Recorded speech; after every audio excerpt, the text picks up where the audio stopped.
Bueno, ¿cómo les va? Bienvenidos nuevamente a una edición mixta de estas clases que pretenden ser virtuales por un lado y presenciales por otro, en esta cursada de obstetricia de la Universidad de Buenos Aires. Estamos en nuestra casa, en el Hospital Rivadavia, cuyo encargado de enseñanza, el doctor Roberto Quequiquian y el doctor Marcos Derlier, quien les habla, vamos a brindar una nueva conferencia. En este caso vamos a hablar sobre el mecanismo de parto en general y específicamente el mecanismo de parto encefálica de vértice.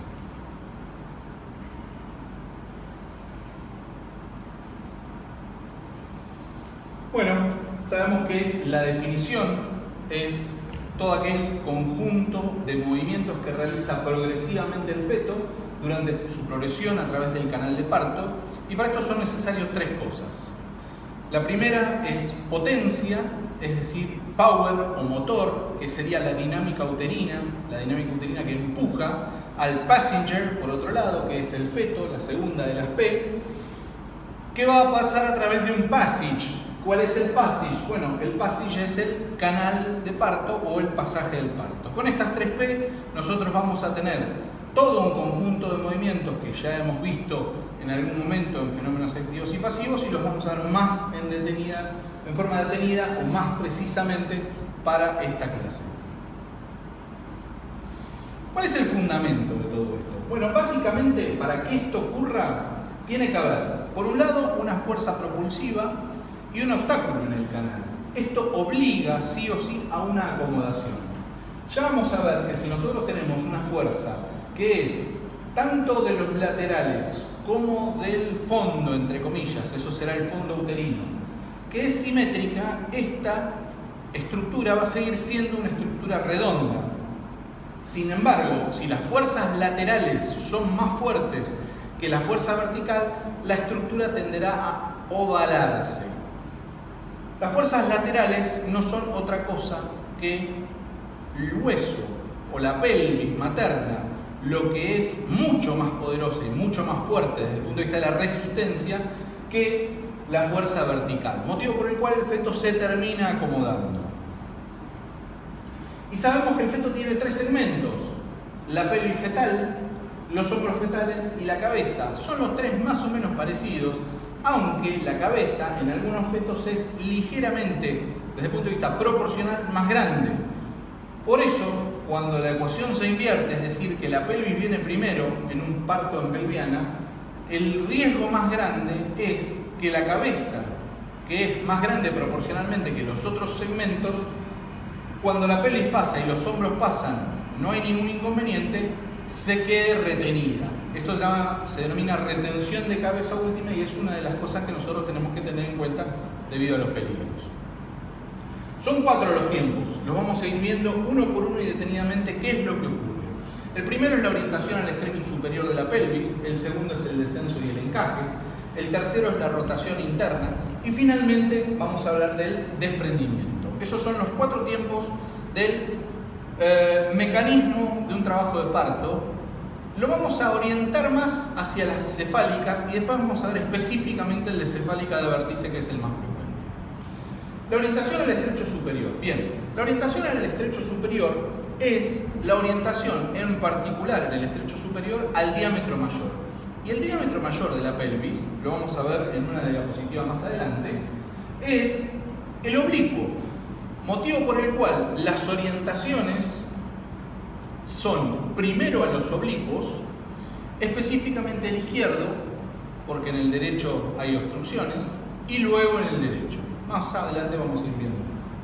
Esto hace que cuando la cabeza del feto se oriente, se puede orientar en un oblicuo mirando hacia abajo, en el mismo oblicuo mirando hacia arriba, en el oblicuo opuesto mirando hacia abajo y en ese mismo oblicuo opuesto mirando hacia arriba. Es decir, tiene 4 posiciones oblicuas habituales. En líneas generales esto ocurre al final del embarazo. Entonces es al final del embarazo donde nosotros tenemos que observar qué tipo de orientación tiene. Y una vez que se ha encajado bien, es que queda fijo, porque hasta el momento en el cual el feto se encaja, que ya vamos a ver cuál es, puede volver hacia atrás y rotar de diámetro superior en el estrecho. La segunda de las situaciones que ocurren en la orientación al estrecho superior es la disminución de diámetros por apelotonamiento. Es decir, todos los diámetros fetales ofrecidos al estrecho superior se compactan o se comprimen. Esta situación que ocurre se da básicamente primero por cabalgamiento de los parietales. Recordemos que los parietales no están soldados, sino que hay una sutura que es laxa, y esas suturas laxas lo que permiten es que se cabalguen los parietales. Segundo, se apelotonen. Y otra de las cosas muy importante y fundamental, sobre todo en la progresión que tendrá ese trabajo de parto, es la actitud de flexión o de deflexión. Vamos a ver más adelante. Esta es una imagen que muestra la orientación al estrecho mayor o superior de la pelvis, donde vemos que el diámetro entre, en este caso, el punto 2, del punto 2 al opuesto es mucho más grande que el transversal o que el anteroposterior. Es una figura que nos permite, junto con estas tres, ver cuáles son los diámetros más prolongados. El apelotonamiento y el modelaje son dos de los fenómenos plásticos que ocurren en el feto que reducen los diámetros. En algunos casos son patológicos y es la acumulación de sangre como si fuera un hematoma, nada más que ocurre a nivel cefálico, el cefalohematoma, o el caput sucedáneo. La diferencia está en estas tomografías. En el caso del lado izquierdo del cefalohematoma, ustedes ven la rotura o el fragmento libre en la cara externa de la tabla externa y de la tabla interna también del cráneo. Es decir, hay una fractura de cráneo. En cambio, a nivel del caput sucedáneo, que es la imagen tomográfica de la derecha, ustedes lo que ven es una colección líquida que no afecta, que está por dentro del cerebro, que no afecta la tabla externa, ¿sí? Esa es la diferencia y obviamente en gravedad. Vamos al tema de la flexión. La flexión es importante entender el concepto de que nosotros estamos frente a un objeto, el feto, que tiene diferentes puntos, diferentes brazos y que está sometido a fenómenos de palanca. Fíjense en la figura de flexión 1. La figura de flexión 1 muestra cómo el punto de apoyo no está en el centro. El punto de apoyo, que es ese redondel gris, está ligeramente desplazado en esta imagen hacia atrás. Es por eso que genera dos brazos de diferente longitud. El brazo largo, que es entre el frontal y el punto central o punto de apoyo, y el brazo corto, que es entre el punto de apoyo y el occipital. Al generarse dos brazos, un brazo corto y un brazo largo, si nosotros aplicamos presión, vamos a obtener esto que vemos en la figura de flexión 2, que es que cuando se aplica una flexión sobre un punto desigual, tiende a, por un fenómeno de balanza o un fenómeno de palancas, a flexionarse. Esto es lo que hace que el feto flexione su cabeza hacia el tórax o hacia el dorso, generando la actitud de flexión. Ahora, existen situaciones en donde la flexión, debido a mecanismos como por ejemplo la presencia de tumores, como por ejemplo la presencia del cordón, que no se hace del todo. Entonces tenemos de izquierda a derecha distintos grados de flexiones o de deflexiones crecientes. En el primer caso es la flexión máxima, como se verá, como se ve que están ofrecidos el diámetro menor, que es de 9,5.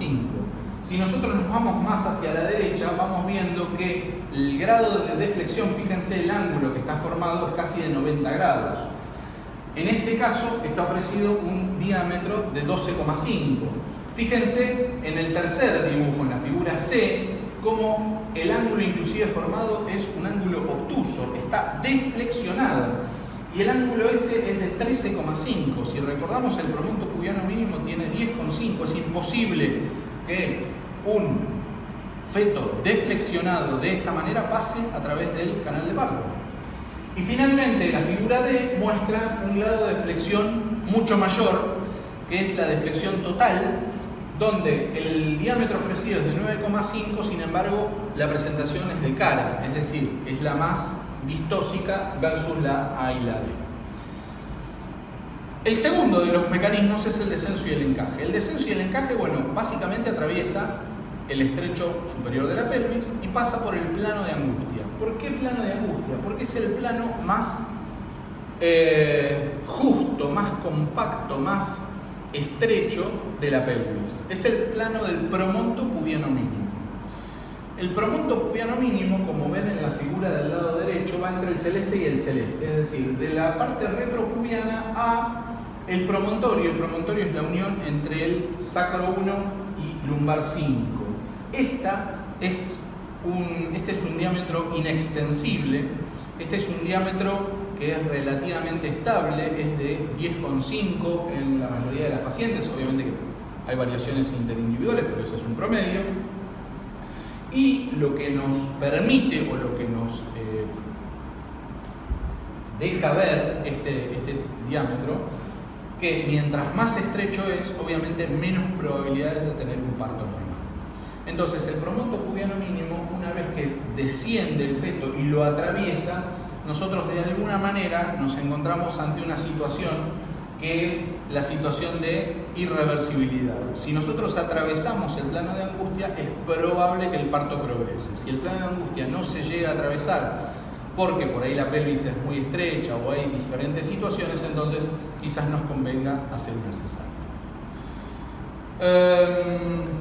Descenso y encaje, cuando nosotros hablamos del descenso, lo podemos hacer en forma vertical, en forma recta, o lo que se denomina también sinclítico. Sinclítico es decir, cuando el feto desciende en forma recta. Para decirlo de alguna forma, la cisura media está equidistante tanto del pubis como del sacro. Sin embargo, la mayoría de las veces no ocurre esto. La mayoría de las veces desciende el feto en lo que se denomina embadajo de campana. Eso es el asinclitismo, ya sea anterior o posterior. Fíjense en el caso del asinclitismo anterior, que es la figura media. La figura media lo que observa es que lo expuesto al tacto principalmente y desciende primero es con el parietal anterior, es decir, el que está ofrecido al pubis. Desciende con el parietal anterior un poco, después desciende con el parietal posterior, es decir, va haciendo un fenómeno basculante como el badajo de una campana. Esas son las dos formas de descenso que tiene el feto. El tercero de los tiempos es, una vez que llegó al estrecho inferior de la pelvis, acá lo que tiene que ocurrir es que venía en un oblicuo, sin embargo, en el estrecho inferior de la pelvis, el diámetro mayor es antero-posterior. Al ser antero-posterior, nosotros tenemos que hacer una rotación del oblicuo al diámetro antero-posterior. Si nosotros venimos en el oblicuo izquierdo, la rotación obviamente será, si fuera visto como la cámara, en el sentido antihorario, y si fuera en el oblicuo derecho sería en el sentido horario. Lo estoy haciendo para que la cámara tome las diferentes rotaciones. Esa rotación interna yo puedo visualizarla porque ya los planos, al estar bien descendido, puedo entreabrir los labios vulvares y puedo ver esa rotación. Y es muy útil ver esa rotación, porque después vamos a ver en los planos posteriores que en virtud de esa rotación es como se van a rotar los hombros posteriormente para las maniobras de extracción. Lo vamos a ver más adelante, pero les adelanto que en virtud de la rotación interna también voy a tener que hacer la rotación externa, que es volverlo para ese mismo lado. Y si yo pude visualizar, a veces no se ve, pero si yo lo pude visualizar voy a estar más seguro de cómo va a ser esa rotación externa. En el estrecho inferior de la pelvis, como ven ustedes, el diámetro mayor es el antero-posterior. Porque si bien el pubis, y en esta imagen lo pueden ver, el pubis parecería, perdón, el coxis, parecería estar entorpeciendo, cuando pasa o atraviesa la cabeza fetal, el coxis se retropulsa, es decir, se abre y se separa. Eso genera que el diámetro mayor sea el antero-posterior. Pero aparte están los ligamentos, lo que generan un embudo o un infundiblo que facilita la rotación. Los ligamentos sacrociáticos, como vemos en la figura esta del estrecho inferior de la pelvis, también muestran cómo se transforma la pelvis en un embudo, y esto es lo que permite girar al feto. Finalmente, cuando ya está casi entreabriendo los labios, lo que queda es el desprendimiento. El desprendimiento se hace con el hipomócleon. ¿Qué es el hipomócleon? Es el fenómeno por el cual se apoya la nuca fetal, es decir, el occipital, contra el pubis y se produce la deflexión de la cabeza. Es un estímulo que se genera en el feto.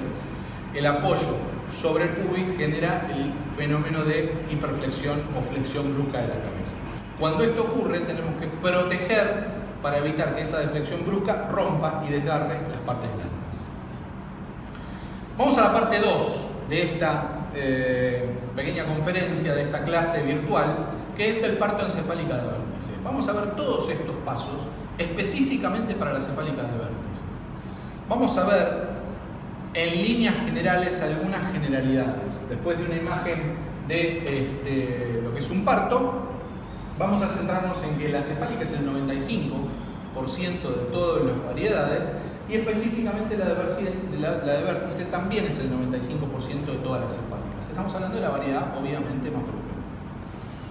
Es también, y la naturaleza es sabia, una de las variedades más eutóxicas. Esto significa que mientras más cefálica sea y de vértice sea, más probabilidades hay de que haya un parto eutóxico. La variedad, según la frecuencia, es primero occipito ilíaca izquierda anterior, es decir, el occipital fetal está en la parte anterior izquierda de la madre. Esto estamos hablando del oblicuo izquierdo. Ese mismo oblicuo, pero posterior, es decir, el occipital posterior es la segunda en frecuencia, la tercera es la derecha posterior y la cuarta es la izquierda posterior. Todo eso en orden de frecuencia. El primer tiempo es exactamente igual, se orienta al estrecho superior de la pelvis, recordemos que es el oblicuo izquierdo por la eminencia iliopectina izquierda de la madre. Gracias a la dinámica uterina se genera la flexión cefálica y el diagnóstico, yo cuando la tacto, la estoy tactando en un primer plano de Hodge, estoy tactando la sutura en el diámetro oblicuo y puedo tocar la fontanela menor cercana a la línea iluminada. Esto es lo que estoy haciendo, es el diagnóstico de una cefálica de vértice. Y el vértice básicamente está dado por la fontanela menor en la unión de los occipitales, del occipital con los parietales. Segundo tiempo es el descenso y el encaje. Sabemos que es mayor flexión por efecto de la dinámica uterina. Este es el momento en el cual yo necesito mayor fuerza porque tengo que atravesar ese plano de angustia o ese promonto pubiano mínimo. El diámetro sigo en el oblicuo porque todavía no estoy ingresando al estrecho inferior de la pelvis, que es el diámetro mayor anteroposterior, sigo en el diámetro oblicuo y el diagnóstico lo hago ya sin poder rechazar la cabeza. Estamos hablando de que estamos en un primero casi segundo plano, por eso yo puse segundo plano. Si está más profundo ya la cabeza directamente no se rechaza y si yo me quiero meter por detrás del pubis ya no lo puedo hacer. Eso es estando en un bien tercer plano. Tacto bien la cisura y acá sí se fija la variedad de posición. Acá sí digo, bueno, tengo la fontanela, la eminencia iliopectina izquierda, entonces estamos hablando de una occipito ilíaca y como está hacia anterior, entonces una occipito ilíaca izquierda anterior. Acá ya sí puedo hacer el diagnóstico de posición. El tercer tiempo, como yo les decía, es la rotación interna que rota para colocarse en el diámetro antero-posterior de la pelvis. Cuando está ocurriendo esta orientación y esta rotación, están también los hombros. Y los hombros están dos tiempos de diferencia por detrás. ¿Qué significa? Que cuando está ocurriendo el tercer tiempo del mecanismo encefálica de vértice, está ocurriendo el primer tiempo de los hombros, que es la orientación al estrecho superior. Cuando se hace la rotación interna, los hombros están en forma perpendicular. Esto significa que la rotación interna de la cabeza obliga a que los hombros se ubiquen en el primer tiempo, orientación al estrecho superior, y estamos hablando de que oblicuo. Como la ubicación anatómica de los hombros respecto de la cabeza es perpendicular, utilizo el oblicuo opuesto. Es decir, si la cabeza se metió en el oblicuo izquierdo, los hombros se meterán en el oblicuo derecho. Esto está ocurriendo simultáneamente. Primer tiempo de los hombros, tercer tiempo rotación interna de la cabeza. El diagnóstico se hace con la sutura, esta vez la tacto en anteroposterior, porque recordemos que el diámetro inferior de la pelvis tiene ese mayor diámetro. La fontanela está o subpúbica y la toco bien ahí arriba del pubis, o hacia abajo cuando es una variedad occipito-sacra. Y se puede, si yo entreabro, ya ver a través de los labios vulvares, inclusive a veces protruye. El cuarto tiempo es el desprendimiento, y cuando se desprende la cabeza, los hombros avanzan del primero al segundo tiempo, es decir, el descenso y encaje. Los hombros, recordemos, que hacen el descenso y el encaje en el mismo oblicuo. Quiere decir que cuando se hace el desprendimiento de la cabeza, el desprendimiento se hace mediante dos formas. Occipito púbica, es decir, cuando el feto viene mirando hacia abajo, apoya el occipital en el pubis y hace el hipomócleon, que es lo que habíamos hablado, la deflexión de la cabeza, o cuando hace al revés, viene en la variedad sacra, y en realidad la deflexión de la cabeza, lo primero que se ve es la cara, finalmente el mentón y finalmente termina saliendo todo el glúteo. Esa es la variedad occipito sacra.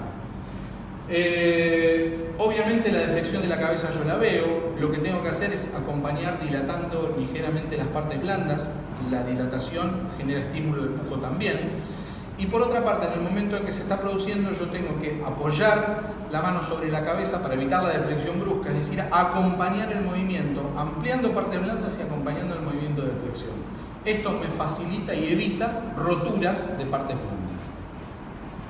Como recordamos, este es un movimiento visible, tenemos que proteger el desgarro y acompañar, y como recordemos, estamos en el segundo tiempo de los hombros.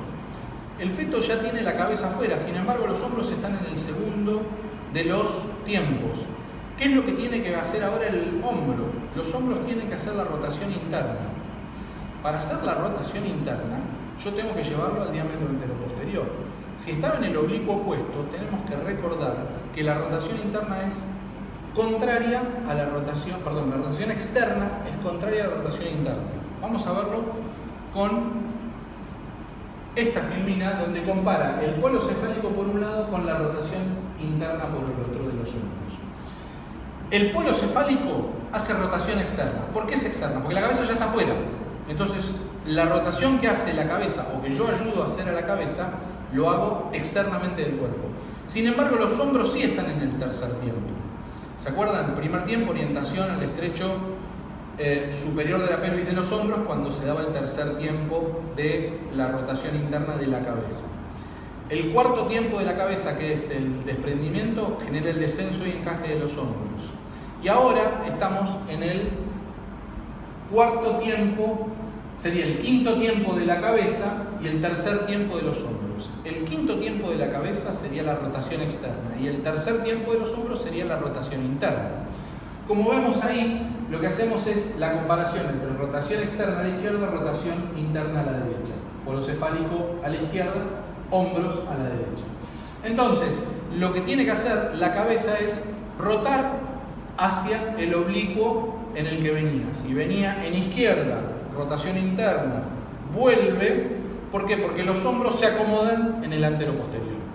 Al acomodarse en el anteroposterior se ubica el hombro anterior viene en el pubis y el hombro posterior se ubicará en la zona del coxis.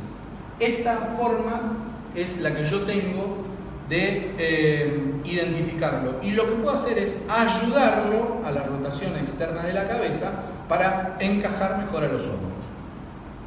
Una vez que se produce, ahí en esta imagen vemos cómo el operador inicia la rotación y ayuda o acompaña a veces a la rotación externa.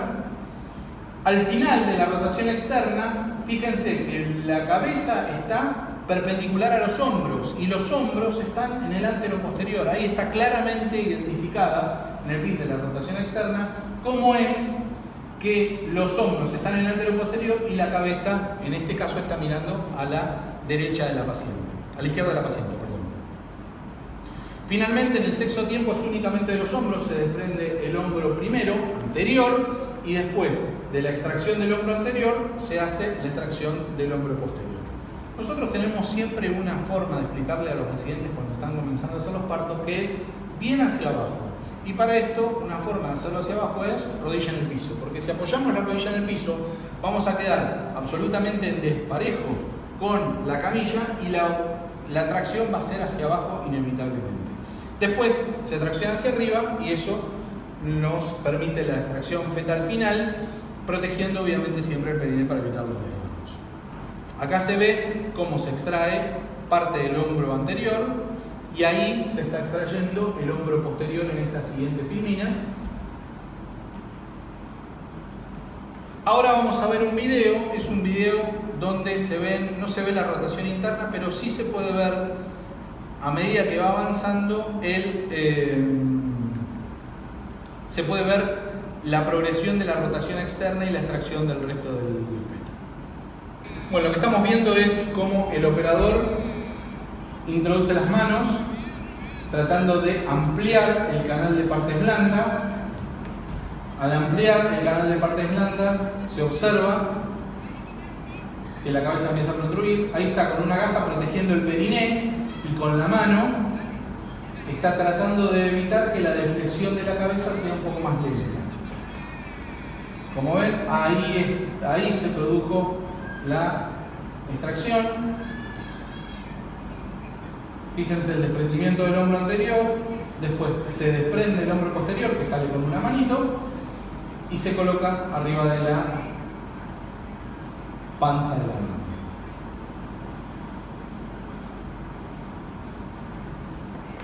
Ese es el video de nuestro parto. Obviamente es mucho más complicado tener la posibilidad de ver la rotación interna porque hay que pescar justo el momento en que esté rotando entreabriendo los lombos. Bien, esperemos que les haya servido este video.